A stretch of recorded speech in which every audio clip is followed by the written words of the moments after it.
Yo trato del hecho de todas las exposiciones precedentes se han referido a puntos que son comunes, evidentemente, a la agrupación política que representa. Si hablamos de los partidos del pacto, y es cierto, aquí hay de repente dos partidos por ahí que han sido representados por dos candidatos, evidentemente que de una manera u otra se oponen a la revisión de las leyes procrímenes. Los otros candidatos, evidentemente, que no forman parte del pacto, como es el caso de Perú Acción, también estamos por el hecho de la modificación de esas leyes.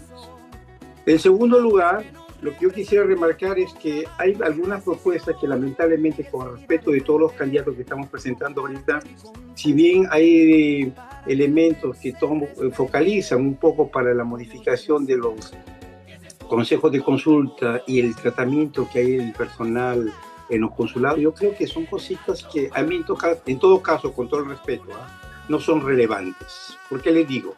Porque al mismo tiempo esas personas que hablan de ese tipo de trato hablan de la economía digital, o se direccionan a la economía digital o siguen la situación personal. Bueno, para mencionarles que como partido que participa como algo nuevo en estas elecciones, tenemos básicamente tres propuestas, y esas tres propuestas se basan sobre la economía digital. La economía digital, ¿qué significa? Estar a la moda. Si permiten, por ejemplo, ahí está la primera hoja, que está el presidente del partido y estoy yo. Si puedes pasar a la segunda, por favor. Ya, ahí estamos. Mire, este es un documento que el día de hoy ha salido a la prensa europea, sobre todo, porque me la han pedido para el hecho de promocionarla en los periódicos europeos. Entonces, el resumen de esta nota de prensa es el resumen de lo que son los proyectos que yo estoy proponiendo. Les digo por qué razón. Porque, por ejemplo, estamos hablando de una creación de una plataforma digital que va a tener tres proyectos. El primer proyecto es básicamente lo que es la creación de una corporación financiera. Esa corporación financiera significa de que los peruanos realmente, sobre todo está dirigido a los peruanos emprendedores, por el hecho de que tienen una capacidad de ahorro y que sabemos que de esos 5.000 millones de dólares que aparecen oficialmente contabilizados por el Banco Central de Reserva, de repente hay un 25 o 30% que tiene capacidad de ahorro. El otro, el 65% o el 70%, es básicamente para financiar los gastos corrientes de las personas que tienen familia en el Perú. Ahora, quisiera traer un poquito la tingencia de este proyecto, justamente lo que mencionó Andrés Blondel. Yo sé que ha trabajado mucho la parte financiera en la cuestión del tratamiento de la deuda externa. Yo en un tiempo mencioné también en algunas de las presentaciones que trabajaba en ese tema cuando era funcionario en Economía y Finanzas en la Dirección General de Crédito Público. Yo lo que quisiera hacer la diferencia con Andrés Blondel, es cierto que la plataforma que él parte del hecho que hay que focalizar sobre el Banco de la Nación, a mí me parece irrealizable. Les digo por qué razones. Porque es un proyecto que tiene que ver con el domicilio fiscal. O sea, el domicilio fiscal no podemos crear cuentas desde el Perú viviendo en el extranjero. Ese es el primer punto, porque el país de residencia donde estamos, primeramente nos va a supervisar. Por eso que por ese lado, si bien si quiere tener una ventanilla única, como existe ya ahora con el sistema Págalo, es muy probable que se haga utilizando números peruanos, pero no se puede focalizar toda la transferencia de ese dinero por el Banco de la Nación. Y otro elemento que hay que tener en cuenta es que los 5.000 millones, si existen, porque según el Banco Central de la Reserva existe, no se sabe quién los envía y a dónde llega. Entonces hay una propuesta por ahí que yo la consideraría de otro partido por ahí populista, que también habla de crear un impuesto, de crear exoneraciones fiscales. Oiga, señores, cuando se regulariza una situación, y ustedes saben muy bien como extranjeros, que regularizando nuestra situación en cualquier país, automáticamente el Estado donde residimos, automáticamente viene a imponerle sus propias leyes. Por eso de que hay que tener mucho cuidado cuando hacemos ese tipo de proposiciones, sobre todo financieras, porque es una cuestión muy delicada, que no significa modificar la ley en el Perú, porque no nos olvidemos que las leyes peruanas tienen una repercusión en el contexto internacional. Ahora, ¿cuál es la diferencia con lo de la plataforma? Porque mi plataforma no es básicamente una creación pública, es una creación mixta. tanto de intervención pública como intervención del sector privado. Y será una plataforma, si cogemos el caso de la situación de esta corporación financiera, simplemente utilizar lo que yo hago en la práctica. Yo tengo 25 años de experiencia manejando línea de crédito, y cuando acompaño a algún tipo de emprendedor en el Perú a solicitar un crédito en el Banco Peruano, le cogemos la línea de crédito que están disponibles. O sea, eso yo no he descubierto nada, eso existe. Y para las personas que quieren comprar propiedades en el Perú, también hay fondos de garantía, también hay negociación con los bancos directos que son como prestamistas. Por eso que esta plataforma facilita como instrumento técnico entre los consejos de consulta, los consulados, los ministerios y sobre todo las cámaras de comercio bilaterales y los gremios institucionales. Porque no nos olvidemos, si queremos regresar al Perú como empresarios, por ahí alguien mencionó que no todo el mundo es empresario, señores. Tenemos una capacidad de ahorro y cuando llegamos al Perú queremos de repente encontrar la vía que soluciona nuestros últimos años de vida. Y hay que tener un capital y hay que saberlo invertir. Por eso de que no pensemos únicamente que el emprendedor es alguien que llega a invertir y que a una empresa. El emprendedor es el que compra su propiedad y que al mismo tiempo trata de protegerse. Ahora, respecto a la proposición del candidato García, evidentemente habla de una plataforma digital, pero también ha hablado de una tarjeta, yo entiendo, de un chip que permite abrir un expediente a cada peruano que va a un consulado. Oiga, señores, pero la pregunta es bien clara. ¿A qué sirve lo digital si el peruano siempre va a ir al consulado con ese expediente? La proposición que nosotros tenemos es todo digital. Donde esté, ese es lo que realmente hay que cerciorarnos y hay que tener lo que se llama un control sobre lo que pasa en esa plataforma, porque evidentemente para eso necesitamos una aprobación del Congreso, porque cuando tengamos ese tipo de aprobación oficial, esa etiqueta oficial, yo les aseguro que los gremios internacionales y las cámaras bilaterales de todos los países van a intervenir en eso. El segundo proyecto que se deriva de esa plataforma internacional es lo que le llaman el CIPIPEX, es el Círculo de Investigación y de Formación. Y ahí entramos al tema que todo el mundo pretende decir, que hay que facilitar la regularización o la homologación de títulos universitarios. Le hablo por experiencia. Yo salí del Perú con 2 títulos universitarios de economista y de abogado y los homologué en Madrid. El plazo de repente demoró 3 años. ¿Y quiere que le diga una cosita? Son de repente 2 años o 3 años que son necesarios. No es porque el Perú quiere imponer las reglas, son porque son convenios europeos. Por eso que cuando escucho ahí los candidatos que vamos a tener una facilidad, eso es falso.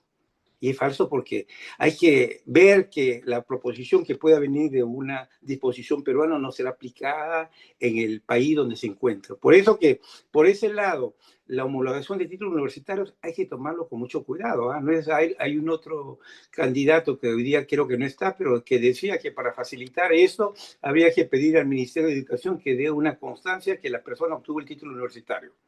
Sabemos muy bien cómo los títulos universitarios se fabrican, incluso con mi práctica profesional, donde exigen, por ejemplo, títulos universitarios para reconocimiento del SUNEDO en Lima, del peruano que ha estado estudiado en el extranjero, encontramos documentos falsos hechos en Lampa o en Azángaro. Y es algo realmente triste. ¿Por qué? Porque ya no depende de la ley que se da del control de la persona que realiza el control de los títulos universitarios.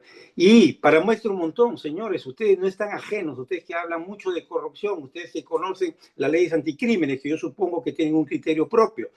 Si vemos todos los muchos sueldos, si vemos todos los parlamentarios actuales que han presentado títulos falsos, los funcionarios que tienen títulos falsos, que no existen, diplomas, la fiscal de la Nación, que presentó una tesis que se hizo en una universidad a las peruanas, y parece que la tesis tenía alas, porque tampoco la encontraron, y sin embargo es doctora, y tiene un título reconocido por SUNEDO, teóricamente. Entonces, hablar de reconocimiento de títulos extranjeros, mismo si es un poquito tedioso, es cierto que es una garantía para todo el mundo. Personalmente, yo digo, una persona que se siente capaz de obtener el reconocimiento del título universitario hecho en el, en el, en el, en el, en cualquier parte de Europa o de otro país, evidentemente que va a ser reconocido.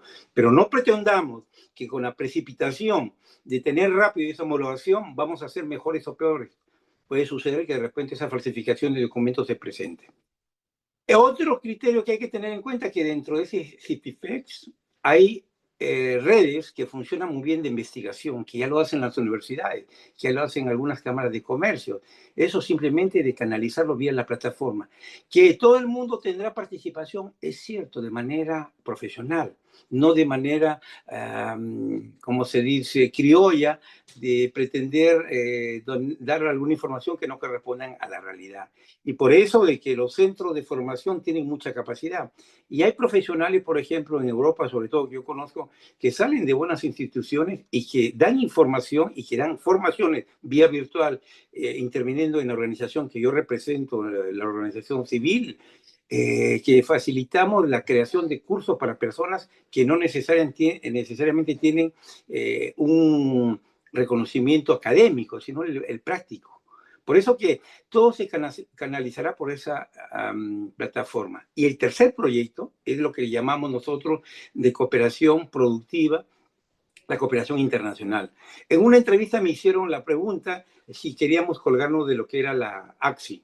La respuesta ha sido que no. ¿Sabe por qué? Porque el AXI ve acuerdos bilaterales o proyectos macro con los diferentes mecanismos o organismos de cooperación de los países. Nosotros trabajamos la parte micro, es decir, vamos donde el Estado no va. El proyecto que está en una comunidad donde se necesita computadoras y que en Europa por cambio tecnológico hay que enviar esas computadoras, nosotros lo hacemos ya y queremos generalizarlo.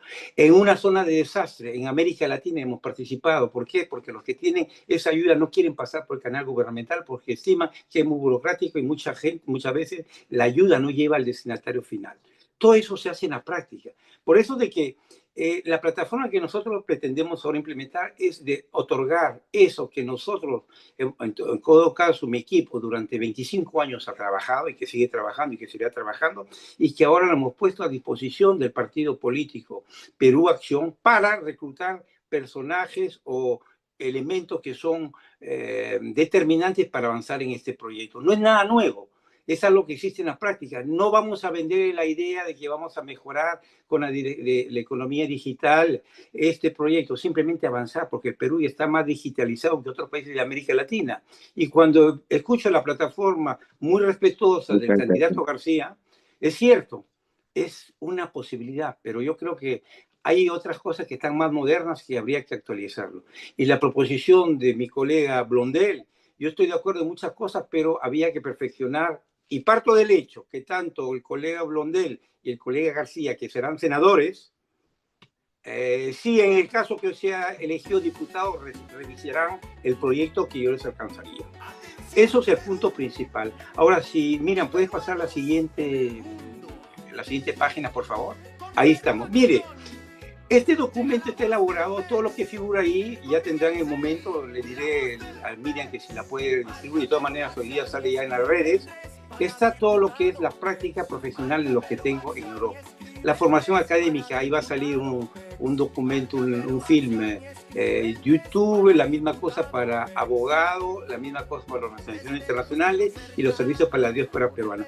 Todo eso existe en la realidad, no es algo que se va a crear a propósito de las elecciones y finalmente es algo que nosotros le hemos elaborado conscienciosamente y que estamos en la posibilidad de defender el proyecto en el corto plazo. La siguiente página, por favor. Y esto es lo que yo quiero transmitir hoy día. Es la última página. Simplemente que en las elecciones del 12 de abril tenemos que votar por la opción. Los peruanos del extranjero tienen que entrar en acción. Hay que votar por Perú Acción porque presentamos la propuesta de Francisco Diez Canseco Tábara, un diputado que fue elegido con alta mayoría el año 85, que es empresario porque es el primer propulsor de la exportación de la quinoa.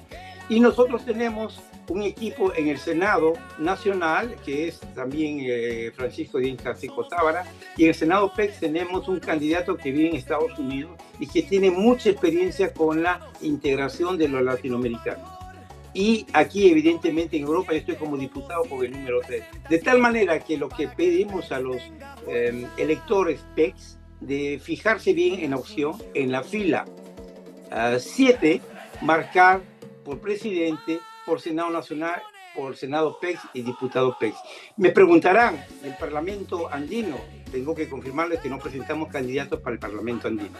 Y como estuve en otras reuniones con personas que estaban posiblemente en la plancha presidencial del Partido de Trabajadores Emprendedores, que ya no participarán en esta elección, automáticamente hay un endoso de muchas organizaciones que pueden darse para la fórmula presidencial.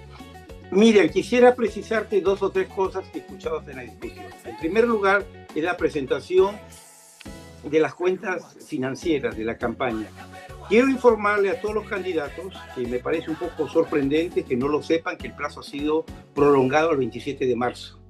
Ya los problemas que me parece la señora Mesta y el señor Blondel han informado, es cierto, yo también los he vivido. El día 20 yo envié el email a la OMPE, me contestaron el día 20 en la tarde, me crearon la cuenta, y es cierto que de repente las dificultades que he tenido es algo que las he podido superar porque yo hago trámites con el Perú y sé cómo funciona. Sé cómo hay que tratar esos formularios. Evidentemente que son algo nuevo, pero como ustedes como candidatos también cuando han hecho la inscripción como candidato el 15 de diciembre, me parece, sabían muy bien que hay información que está ligada a los servicios básicos de SUNAT, de la RENIEC y de la SUNEDO. Entonces, ya el Perú está digitalizado, ya tiene muchas cosas. Por eso que a veces, cuando nosotros presentamos alternativas y que hay que formar y concientizar al utilizador, empecemos por nosotros mismos.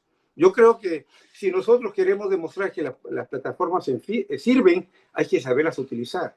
Y como Andrés Rondel ha mencionado, yo también había pensado enviar a alguien en Lima de que se presente, porque tenían la posibilidad de hacerlo hasta las 24 horas del día 20. Pero el partido Perú Acción, que está, me parece, un poquito más organizado que los otros en términos de estructura administrativa, nos informaron que ese plazo se extendió hasta el día 27 de marzo. Por eso que yo, estando con la diferencia de hora, recibo ese mensaje. La resolución fue publicada por el Jurado Nacional de Elecciones y evidentemente me puse a descansar porque media hora después tenía una entrevista con alguien de Japón. Respecto a los puntos por qué votar por mí, ya les he dicho exactamente que son fruto de los años de experiencia y porque las proposiciones son realistas. Y hay que tener otra cuenta, ya que otro elemento, como Miriam de repente lo va a preguntar, esto de la inteligencia artificial. Señores, acaba de terminar una formación en inteligencia artificial en la Universidad de Neuchâtel en Suiza y quiere que le diga una cosita. La diferencia entre los gestores, los que dinamizan o los que son reyes de la inteligencia artificial no se ponen de acuerdo.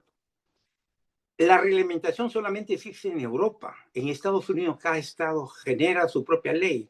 Incluso hasta la prohíben o la liberalizan. Imagínese usted el otro policía mundial, que son los rusos y los chinos, cómo administran eso.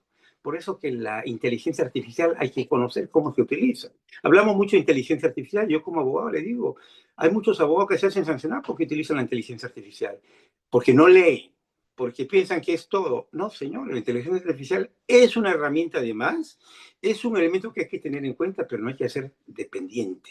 Hay que leer, hay que enterarse de lo que está pasando en el mundo. Otra observación otra pregunta sobre la delegación de la Unión Europea como observadores. Señores, en todas las elecciones existen esos observadores de la OEA, de la Unión Europea, de la Organización de la Cooperación Europea. ¿Por qué? Porque es parte de su sistema político. Hay que defender la democracia. No es que vengan a darnos clases en el Perú. Y hemos visto que en las elecciones del año 2021, Fuerza Popular y los grupos de derecha que pretendieron hacer pasar que había fraude en el Perú, no se le hicieron caso en la OEA. ¿Por qué? Porque los elementos técnicos, los elementos que controlar existen. Y ahí toco el tema que también recomiendo a muchos países, a muchos partidos, perdón, de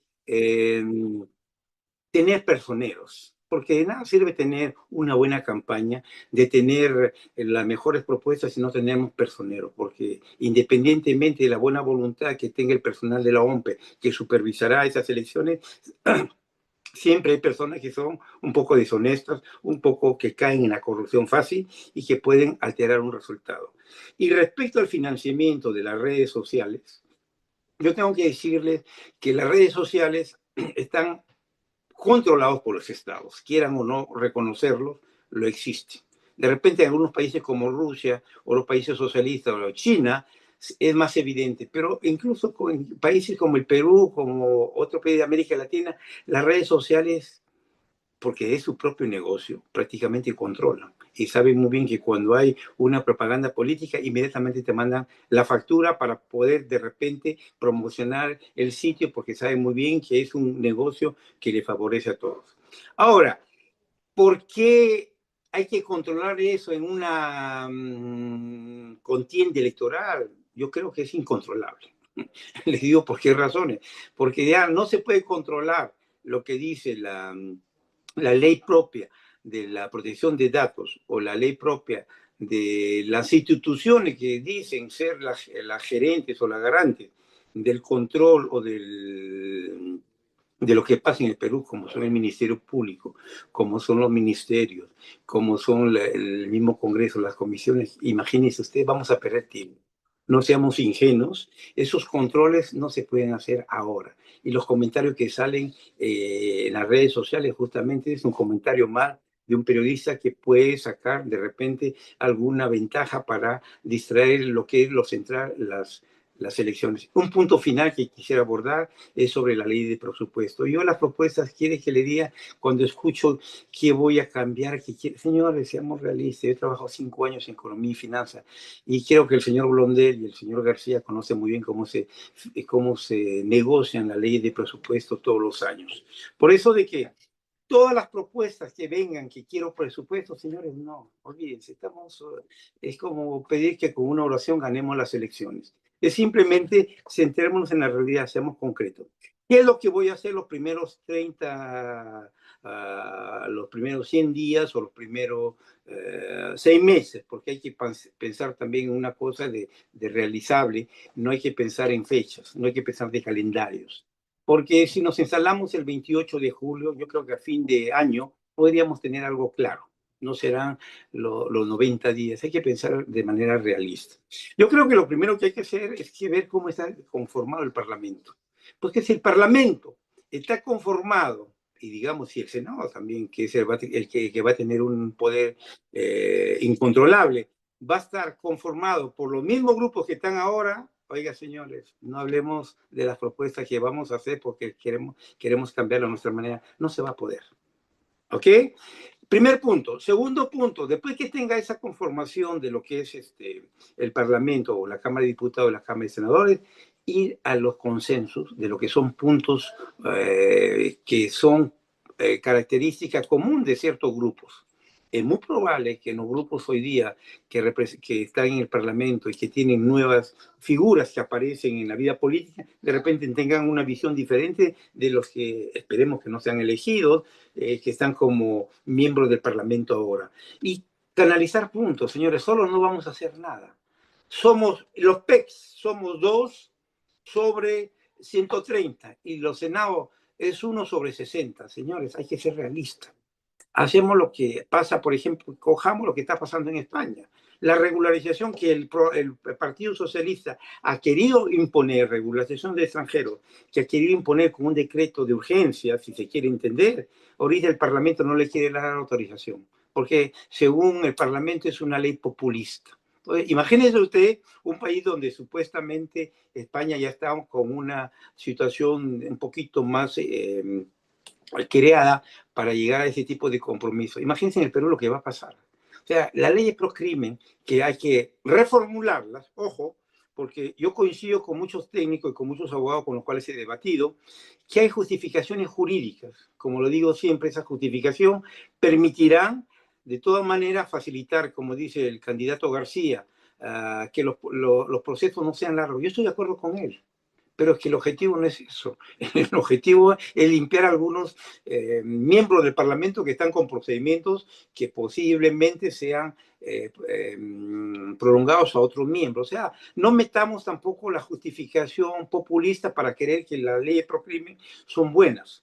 O sea, a mi entender, yo creo que la discusión entre las facultades del Ministerio Público, la Junta Nacional de Justicia y de mismo del Poder Judicial, estamos viendo ahora con esa habeas corpus del candidato Cerrón, que la presidenta de la Corte del Tribunal Constitucional dice, a mí alguien me ha metido un expediente que no corresponde al trámite. Entonces, antes de caer en el juego, porque también al interior de esas organizaciones, de esas instituciones, hay grupos que dominan, que preparan los proyectos de reglamento, de decisiones, se ha dado cuenta que le han metido un documento que había que aprobarlo y que el relator, con el menor tiempo posible, antes del 12 de abril, tendría que decir que el candidato Cerrón podía ir a la campaña y posiblemente, ¿por qué no? Era un candidato que podría alterar el comportamiento ahorita de lo que es la campaña electoral. Por eso, Miriam, muchas gracias por toda la oportunidad que me has permitido. Si hay algunas cosas todavía que están en el aire y quisiera que apreciese, con mucho gusto. Yo creo que la fecha se acerca. Los peruanos del exterior tienen que entrar en acción. Por eso tienen que votar el 12 de octubre por Perú Acción. Las propuestas que son mencionadas tanto en el plan de gobierno elaborado por el equipo técnico son viables en el Perú. Luchamos contra la corrupción, queremos proteger a la familia, a las personas que sufren de anemia, a los mayores de edad y sobre todo pretender establecer reglas claras para que la inseguridad en todo caso disminuya. En lo que me corresponde, ya más o menos la mayoría debe conocer la experiencia que tengo en Europa y que ahora así es un punto de inflexión para mi vida personal y profesional. He decidido intervenir en estas elecciones porque creo que el peruano necesita información clara, transparente y quiere soluciones, soluciones en el corto y mediano plazo, no promesas ideológicas que durante mucho tiempo han puesto en retraso, si se quiere, el desarrollo del Perú. Por eso el 12 de julio, perdón, el 12 de abril, estoy pensando ya en julio, el 12 de abril del 2026 marquen, escojan la línea, la fila número 7, es bien fácil, y cojan toda la línea recta donde están las tres manitas de Perú Acción. Y donde está el diputado PEX, para las personas que viven fuera del Perú, marquen el número 3 y estén seguros que el cambio será gracias a la acción que usted tenga y su familia que está en Perú. Recordarán que efectivamente ustedes como personas responsables contribuyeron a que el cambio en el Perú se produzca. Muchas gracias. De manera benévola, ¿no? Porque si bien he podido yo sacar una experiencia concreta de lo que mis visitas en Europa me ha llevado, es que hay cosas que queremos hacer y hay cosas que se pueden hacer reales. No hay que vender fantasías, ¿no? Entonces he tenido la suerte de encontrar al doctor Celi Vegas, que es un hombre de leyes, que es abogado, que ejerce aquí en Ginebra, que tiene una voz en la ONU, en la OMPI y en muchas organizaciones mundiales. Yo le he seguido de manera admirativa durante muchos años, de manera anónima, hasta que lo pude encontrar y pude convencerlo, entre paréntesis, que quería hacerlo de manera benévola. Uno, porque yo soy peruano y quiero que las cosas para los peruanos sean las cosas que son reales sean hechas, ¿no? Y quién más que un abogado que todos los días ve casos de extranjería puede saber lo que se puede hacer y lo que no se puede hacer, ¿no? No se puede vivir de un sueño. Esto me llevó a su campaña, a querer unirme a Perú Acción. Yo lo voy a hacer concreto, claro y sincero. Antes de conocer al doctor Celi Vegas, la política no me interesaba mucho. Yo vivía mi vida, durante 17 años, he sido llevado a darle satisfacción a las empresas donde trabajé y después de 17 años decidí hacer la gestión de manera independiente y ahora la hago en consulting y me va muy bien, estoy muy contento, yo trabajo de manera agradable, soy mi propio patrón, mi propio jefe. Y me queda ese tiempo de manera feliz que ahora estoy dándole yo a esta campaña, ¿no? Presentar al doctor Celi Vegas lo que escucho de los peruanos y lo que se puede hacer. Digo se puede hacer porque cada país tiene convenios bilaterales con el Perú. No le podemos decir al peruano, vamos a hacer todo lo que te guste a ti, vamos a decirle lo que realmente podemos. Y es ahí donde viene la confusión. He escuchado muchos debates donde se pudo decir, inclusive, yo hago política porque de chiquito me gustó la política, ¿no? Ser fanático no me lleva a ser profesional, ¿no? He trabajado siempre sobre la presión porque siempre teníamos que darle resultados a las empresas donde yo estuve. Después de eso me di cuenta que no lo hacía muy mal, lo hacía bien, y hoy pues le presento al doctor Celi Vegas cada vez una idea realmente enseñándome, mostrándome, buscando la ley, si es compatible con la nuestra, con nuestras ideas, con nuestra ilusión, sí se puede hacer, ¿no? Y eso es lo que me llevó a unirme a Perú Acción y al doctor Celi Vegas, sobre todo. ¿Crees que en todo tu bagaje, desde que sales de Perú, trabajas para la empresa privada ¿Sí? y posteriormente emprendes? Porque desde luego el peruano es emprendedor, está en nuestra sangre emprender. Exacto. Eh, ¿Crees que toda esa experiencia, es obvio que a ti te da otra visión, una visión mucho más amplia, una visión mucho más global, ¿no? Eh, ¿Cómo crees tú que vuestra campaña, vuestras estrategias están posicionando a Miguel en cuanto al discurso de las propuestas que él hace en comparación? No voy a decir que las otras son mejores ¿Mm? o que no lo son, sino que qué le diferencia. Hemos dicho que él viene del área legal, es un letrado, obviamente tienen una sensibilidad diferente y una visión diferente de la realidad. Es decir, la realidad, o sea, a lo duro, al pan pan y al vino vino. Pero, ¿crees tú que eh, vuestra campaña está teniendo los objetivos que os habéis planteado? ¿Estáis llegando a que ese discurso se introduzca en el ciudadano de pie?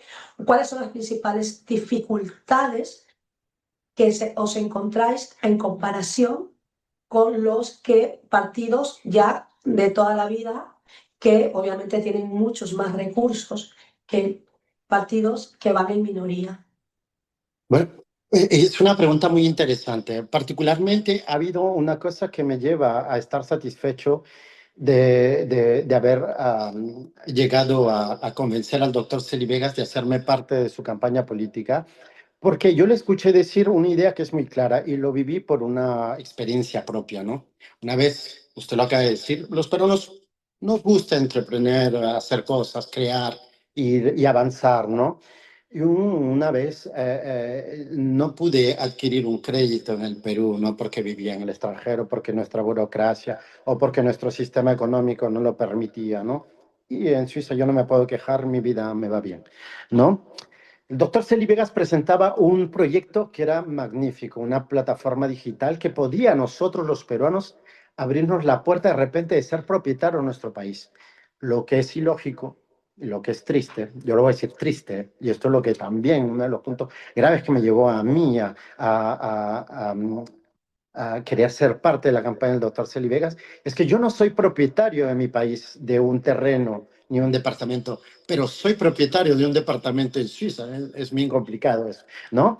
Pero entonces, la proposición del doctor Celi Vegas de su plataforma digital, ayudar a avanzar a los peruanos que quieren entrar con él y todo eso, era bastante realista. Disculpen, yo soy padre de familia. Tengo una niña conmigo, vive conmigo y Tranquilo, entonces, me pues, pasa lo mismo. usted me va a comprender cuando somos padres, ¿no? Entonces, esa pregunta que viene usted a hacer de ser emprendedores, lo hacemos todos. yo no pude obtener un bien en Perú, fue por este problema un poco de burocracia de leyes y todo lo que va con esto. Pero estoy contento de tener algo aquí en Suiza. Cuando el doctor Celi Vegas habla de su propuesta de que todos los peruanos podemos tener la suerte de adquirir una propiedad en el extranjero, me ilusionó mucho. Pero yo me puse a ver también la manera cómo es que él iba a concretizar. Y como la manera es bastante real, porque tiene que ir de la mano de algo concreto, de una ley, de una bilateral y de todo el resto, entonces me gustó. Me gustó dar mi punto de vista de cómo se puede hacer, de buscar información y todo eso, es mi dominio. Siempre he estado acostumbrado a trabajar sobre presión y a dar resultados buenos, ¿no? Entonces, es algo que me ha gustado, ¿no? Las proposiciones realistas que tiene un hombre de leyes, como yo siempre lo comento, ¿no? Yo Y digo, una, perdona, y una pregunta, ¿cómo manejáis el tema de la protección de datos? Es lo que le preguntaba anteriormente al partido de Venceremos, al equipo de Venceremos. Vivimos en Europa y en Europa el tema del tratamiento de los datos es muy, o sea, nuestros datos son muy sensibles, o sea, están muy bien, están bastante protegidos, no te digo muy bien sí, protegidos, porque los ciberataques están por todos lados, nuestros datos están, exacto, vamos, exacto. igual lo tienen en la luna, pero esto es una cosa que lo habéis tenido en cuenta, es decir, porque lo que está, nosotros estamos en muchos chats Ujú, y al final no sabemos quién es realmente porque no vemos las caras, ujú. no nos vemos. Entonces, ¿esto cómo lo manejáis? La base de datos vuestra, entiendo que es del partido, no se mezcla, pero eh, ¿tenéis algún tipo de estrategia para el manejo de datos de peruanos en el exterior? Ujú. ¿O simplemente se sigue la norma de Perú, a ser las elecciones generales de Perú? No, digamos que lo que hemos analizado concernente la estrategia de cómo vamos a utilizar los datos personales de ciudadanos, como les decía yo, va con las leyes, ¿no? La Comunidad Europea está conformada por 27 países, pero cada una con una ley de protección de datos, ¿ah? España tiene una, Italia tiene otra, y Suiza está en el medio, no hace parte de la Comunidad Europea, y lo que es la protección de datos es completamente diferente, ¿no? ¿No? Lo que se crea en una plataforma digital va a tener que hacerse de manera individual, según la normativa de cada país, ¿no? ¿No? Los datos no son los mismos en España. Yo soy fiscalmente también tratado en España por una pequeña propiedad que tengo allá y francamente no es tratado de la misma manera que en Suiza, ¿no? Entonces nuestra estrategia que hemos hecho es hacerlo de manera individual, ¿no? Tiene que saber que para validar una diploma en Italia o en España o en Suecia, el procedimiento va a ser completamente diferente, ¿no? Luego comentabas que entre una de las cosas que te atrajo de Miguel es la propuesta de poder que el peruano en el exterior también pueda ser propietario bueno, repetir, una propiedad de una vivienda Exactamente. o lo que fuera. Lo que yo me encuentro hoy en día es que hay muchas plataformas que están saliendo, empresas peruanas, que están saliendo a captar al cliente peruano en el exterior con propuestas muy similares a la que hace Miguel. Igual luego si me la quiere también terminar de responder, porque claro, ¿cómo validaríais o sea, yo cómo sé que esa persona que está allí no es una IA creada, Ujú, que todo eso está inventado, que no es tal, porque de repente voy, compro y cuando me doy cuenta no existen. Voy allí y se me ha ido el dinero, ¿no? ujú. ¿Cómo, cómo creéis que esta manera de transmitir esa propuesta pueda llegar al ciudadano y qué seguridad jurídica se le podría dar? Tendría que haber, por ejemplo, una base de datos de proveedores de este tipo de proyectos, ¿no? Y que sean colaboradores registrados, entiendo. Yo pienso y lo que basábamos un poco en el proyecto de la plataforma digital, esta en la cual podamos de repente adquirir un bien, tiene que basarse también sobre un histórico de movimientos, ¿no? De remesas. ¿no? De una cierta residencia también en el país de origen. Tiene que ir de la mano, como yo le había dicho, con las leyes bilaterales del país donde envías, ¿no? La mayoría de peruanos que yo cruzo en España me dicen, mira, aquí también hay el Banco Continental. Pues yo les explico que el Banco Continental pues viene también de España, sobre todo, ¿no? Entonces, cuando hemos analizado este proceso para poder llegar a crear, vamos a decir, nuestro sueño, emprender algo, tener una casa y algo, tiene que ir de la base, de una base legal, un histórico, ¿no? De remesas, un histórico de manera de vida. Tiene que ir de la mano con el país donde residimos, ¿no? Y eso, de nuevo, una vez más, todo país tiene diferentes leyes bilaterales con nosotros, no son iguales, ¿no? Y una pregunta con el tema, ya para darle pase a Miguel, con el tema de las redes sociales, estáis muy activos en redes sociales, os veo, obviamente os veo, pero digamos, ¿cuál es la principal red social que creéis vosotros que visita más el peruano? ¿Cuál es la red social donde hay mayor feedback, donde podéis, o cómo pueden contactar con vosotros? Si quieren hacerles alguna propuesta, si quieren participar de su campaña o simplemente quieren conocerles o saber quiénes son. Yo como peruana, imagínate que no os conozco, ¿yo cómo puedo contactar con vosotros? Ok.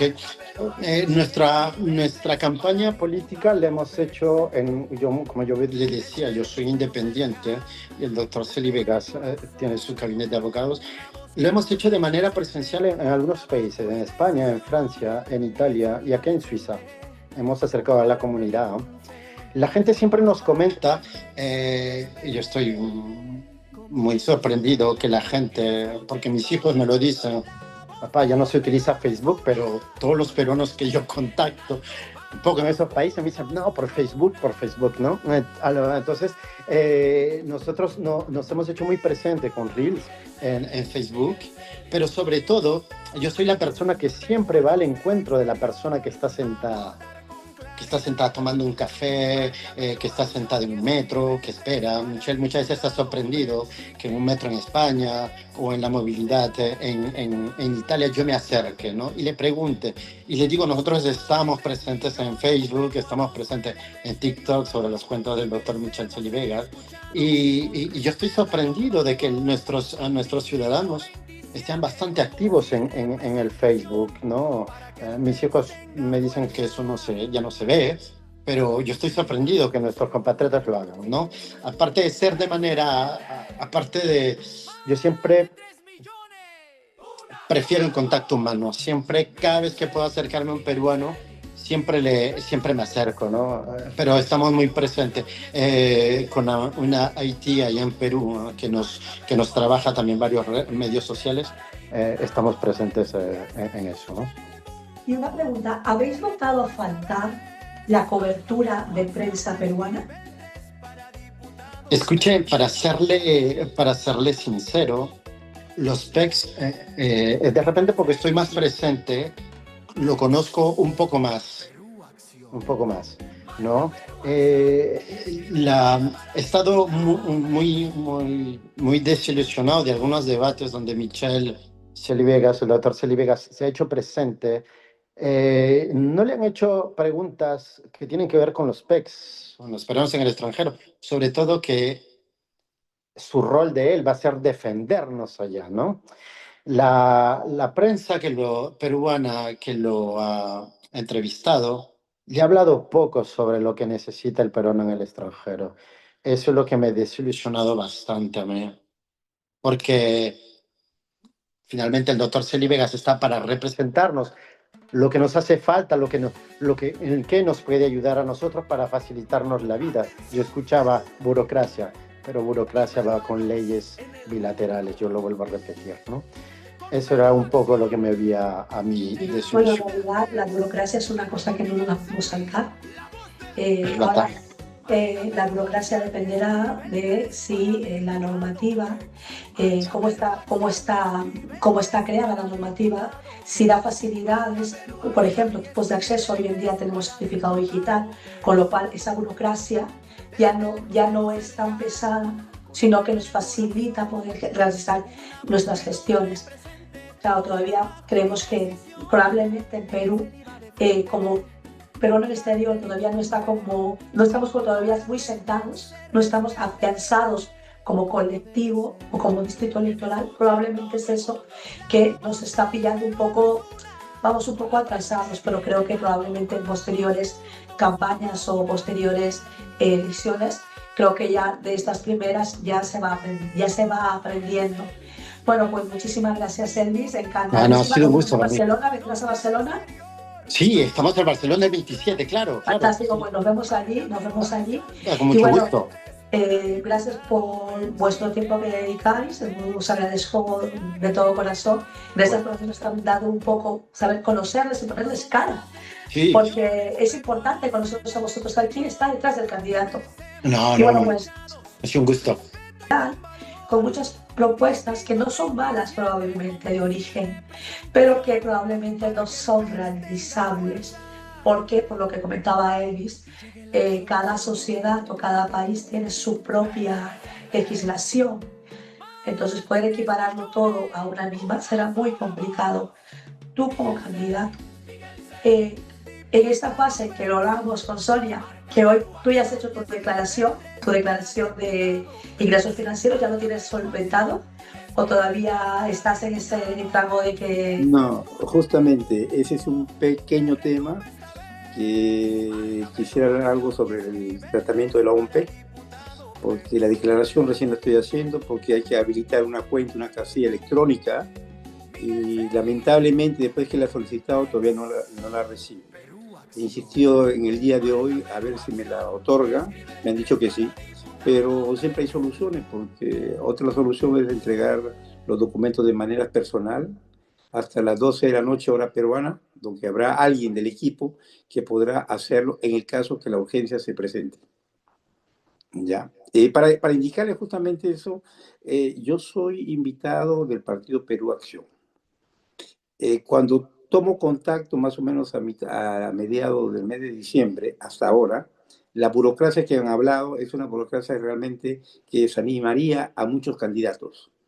En primer lugar, para completar lo que es la plataforma que crea el código con el Jurado Nacional de Elecciones. Ahí hay una dificultad tremenda porque hay documentos que, por ejemplo, los ponen a disposición, pero no indican de que son nulos y tienen una fecha distinta. Me explico.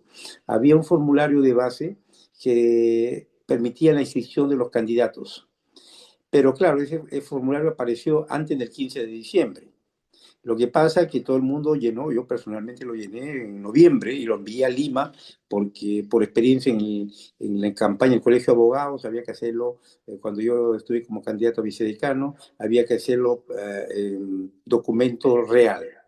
Resulta que ese documento que yo lo envié a finales de noviembre, cuando se abre la plataforma a mediados de diciembre, yo partí del hecho de que el documento era válido.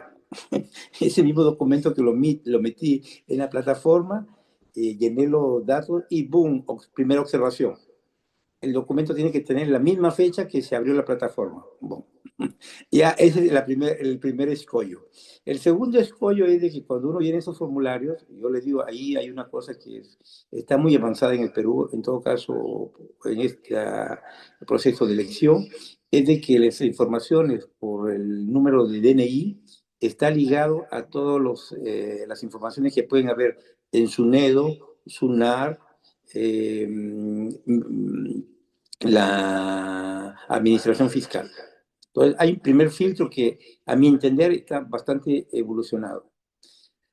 Razón por la cual a veces hay muchas personas que ocultan, por ejemplo, las sentencias penales, pero que luego de la revisión se detecta que efectivamente hay que presentarlo o aclarar eso. Y eso es lo que jurídicamente desanimaría mucho porque, en primer lugar, es lo que se produce en la declaración de inadmisibilidad. Es decir, como si se presenta un documento fuera de fecha, es inadmisible, pero es subsanable en los 2 o 3 días si se presenta un nuevo documento con la fecha actualizada. Pero después hay otros documentos que son otros casos donde es impugnable, es decir, que no cumple los requisitos. ¿Okay? Entonces ahí sale una resolución del Jurado Nacional de Elecciones de la zona que ha analizado para un eventual recurso.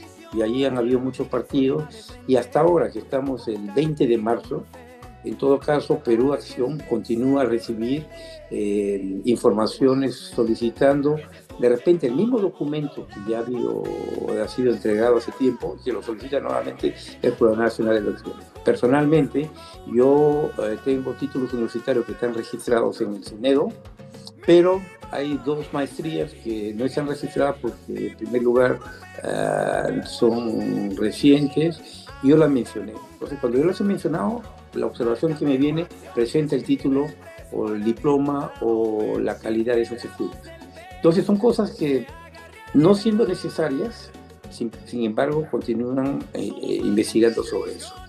Ahora, eso sin hablarle el procedimiento de tachas. O sea, le estoy hablando únicamente de la parte de la información personal. Después está el procedimiento de tachas, si alguna persona de otro partido o alguien que lo conoce puede presentar. Entonces, en esa burocracia hay muchos que han quedado afuera. Entonces, simplemente para mencionar que es cierto que una campaña electoral puede costar mucho dinero, puede costar mucho tiempo. Y yo me pongo a pensar en las personas que tienen que renunciar a su trabajo, porque eso lo exige la ley, durante un cierto tiempo y que no sé cómo financian su cotidiano. Ese por un lado. Y por otro lado, es el hecho de que es una lotería. Es una lotería, algunos se endeudan, otros obtienen financiamiento un poco opaco, pero es parte del juego. Entonces, de repente hay una explicación de los partidos que tienen, como dicen, plata como cancha, pero son partidos que históricamente han tenido ya una fuerte base económica y que continúan, y eso aparte de la franja electoral que beneficia más a esos partidos, ¿no? Entonces, personalmente, yo financio mi campaña. Para tomar un poquito lo que se ha dicho antes, es cierto que la campaña de los peruanos extranjeros es más que todo digital. Estamos muy activos y por ahí saqué también a Unreal porque me crearon una falsa cuenta en Facebook. Entonces eso lo puse a conocimiento de todo el mundo y alguien me informó, me dice, hay alguien que está pidiendo informaciones sobre esta cuenta. Y finalmente me pasó la foto de esa cuenta y inmediatamente tuve que poner en actividad todo el equipo que me soportan en la parte técnica.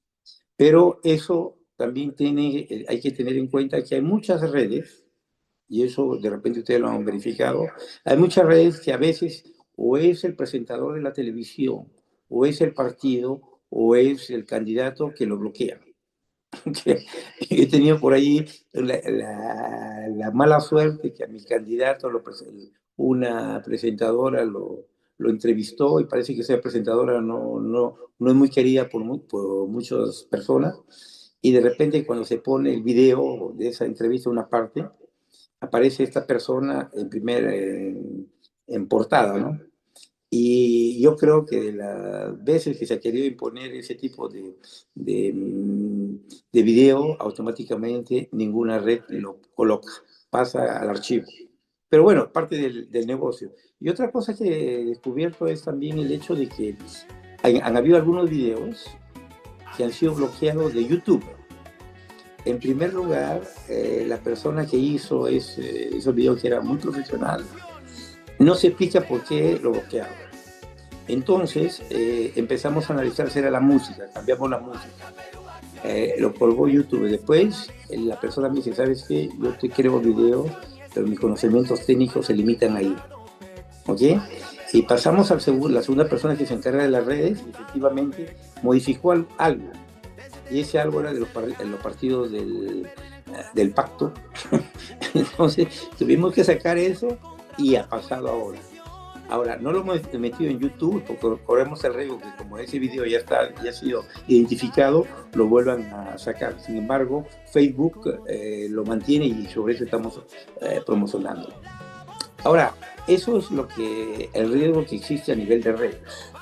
Ahora, hace un momento Elvis tocó algunos temas y tú hiciste algunas preguntas, que hay muchas propuestas que son técnicas. Esas propuestas es el resultado de los 25 o 30 años de experiencia que yo he trabajado con muchos grupos profesionales. Tú has tocado el tema, efectivamente, que hay muchas ofertas de comprar casa, es cierto. Y yo cuando tengo esa gente que se me acerca a pretender utilizar algunas informaciones de las que tenemos, inmediatamente los identificamos y los sacamos. Porque hay mucha gente que aprovecha de eso. Por eso, en primer lugar, porque yo como abogado, miembro de 4 colegios profesionales, tengo un alto riesgo. Es decir, que todo lo que se publica en Internet, yo mismo tengo que verificarlos y doy el visto bueno si se publica o no.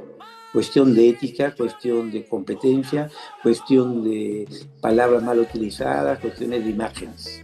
Por eso de que a veces tener un responsable de campaña está muy bien, pero ese responsable de campaña debería conocer muchas cosas que significan en la práctica. Por ejemplo, la ley de protección de datos, por ejemplo, el tipo de escenario que se presenta, por ejemplo, el hecho de involucrar a personas o no.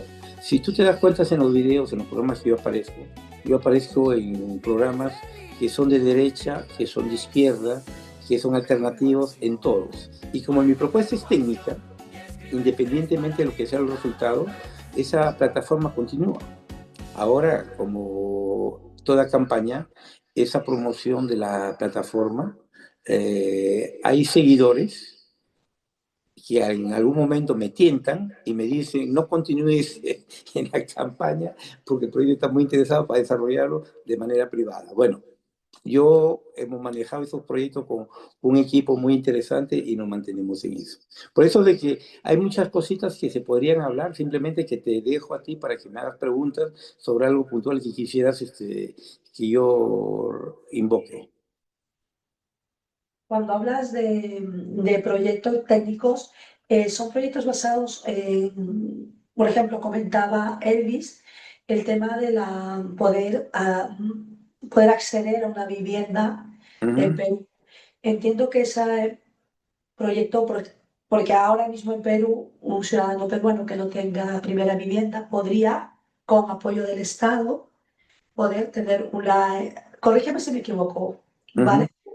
Si eres residente en Perú y quieres adquirir tu primera vivienda en propiedad, el Estado te apoya con una subvención y el resto lo pones tú. Entonces, entiendo que ese paralelismo sería para tener ese derecho peruano en el exterior, o es adquirir financiado todo de aquí, o sea, donde estés en el exterior, para comprar la vivienda en su totalidad, sin tener que pasar por un préstamo o una hipoteca de 30 40 años.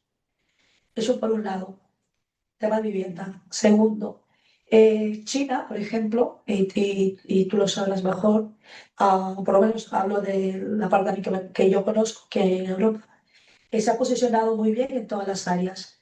Tanto es así que China tiene su propio banco aquí y el chino puede gestionar y hacer sus transacciones aquí.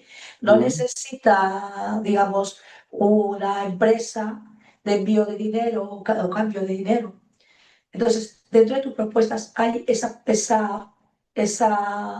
propuesta técnica de que un banco peruano tenga sede en el exterior para que el peruano no tenga que pasar por el filtro de enviar dineros a través de otras compañías, porque, por ejemplo, aquí antes teníamos en Barcelona y en Perú. ¿Qué pasa? Que ya en Perú, por si no, no estoy segura, ya no está en el Perú, ahora lo lleva a Western Union. Al parecer hubo algún problema que, por eso que entra Western Union entra a reemplazar a el Perú. Entonces, la pregunta es, ¿por qué nosotros como peruanos no podríamos tener una cuenta, o sea, abrir una cuenta y poder utilizar, enviar dinero, tener una cuenta de, no sé, por ejemplo, Banco de la Nación, ¿no? Y enviar mi dinero directamente desde aquí a allí, ingresar directamente. No tener que ir expresamente a Perú a abrirme la cuenta, porque hoy estamos todos digitalizados. O sea, hay banca que no necesita presencialidad, porque eso no se puede replicar aquí. Luego, tema tecnológico. ¿Qué propuestas hay con el tema de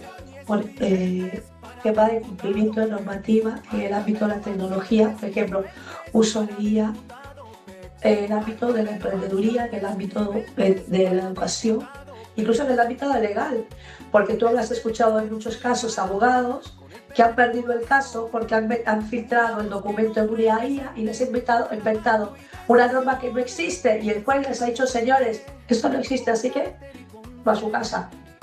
Entonces, así muy por encima, para ya poderle dar paso a la siguiente invitada, ¿cuál crees tú que ahora es prioridad para tu campaña, para Perú y para los países?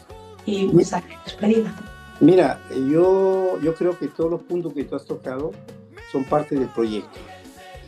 Podría pensarse ambicioso, yo no lo creo, porque el cliente que quiere comprar una propiedad es diferente al cliente que quiere enviar dinero por otras razones. Te explico. La cuestión de las propiedades, yo cuando asesoro clientes, mismo viviendo en el extranjero, lo llevo a que compren una propiedad no con los mecanismos tradicionales de los bancos peruanos, sino con demostrando la solvencia que tiene esa persona en el lugar donde vive. Porque el banco peruano lo que quiere es realmente asegurarse que el deudor pague. Y eso yo monto un expediente, saco carta de garantía de los bancos europeos que dicen: este señor tiene un salario, usted gana tanto, negocio con el director del banco o el responsable del área y obtenemos el financiamiento para el 60 o 70% de la propiedad. ¿Okay? Eso es más o menos grosso modo lo que te podría decir sobre eso. Ahora, dentro de mi proyecto también hay otras cosas. Por ahí he escuchado línea de crédito. Mira, por experiencia yo te digo, por ejemplo, los bancos que tienen líneas de créditos que manejan, son líneas de créditos que se las dan generalmente un banco extranjero. Y eso hablamos de los microempresarios o de las pequeñas empresas. Y si ellos van, por ejemplo, a un banco, el banco le va a presentar una línea de crédito que va a ser cara, 17, 18%. ¿Por qué? Porque el banco tiene que ganar. Y ya la tasa de interés al comienzo es elevada. Pero hay bancos europeos, por ejemplo, yo le hablo de bancos suizos, que dan línea de crédito a 2%. Simplemente que hay que identificar el proyecto. Respecto a lo que es la parte de la defensa legal, que es básicamente la cuestión de... Antes de eso, perdón, tú has tocado el tema de por qué no se puede abrir cuentas directamente estando en el extranjero. La respuesta es muy sencilla. Es un problema fiscal. Tú que vives en España, sabes muy bien que tú puedes utilizar Bizum porque tienes una domiciliación fiscal en España. Si tú quieres abrir lo mismo en Francia o en Suiza o en Bélgica, no te lo van a permitir. ¿Por qué? Porque tú fiscalmente no estás domiciliada en esos países. Igual pasa con el YAPE. En el Perú es un poquito diferente, hay un poquito más de libertad, pero hay personas en todo caso que tienen YAPE que viven en Perú porque han abierto una cuenta del momento que estuvieron por allá. Para responderte esta pregunta es una cuestión fiscal. Y eso es una cuestión que, en todo caso, yo creo por desconocimiento de muchos candidatos, presentar alternativas que no tienen sentido. Por ejemplo, tú que vives en España, sabes muy bien que si te desplazas a otro país europeo, tu nuevo domicilio fiscal será el nuevo país, digamos Francia, digamos Bélgica.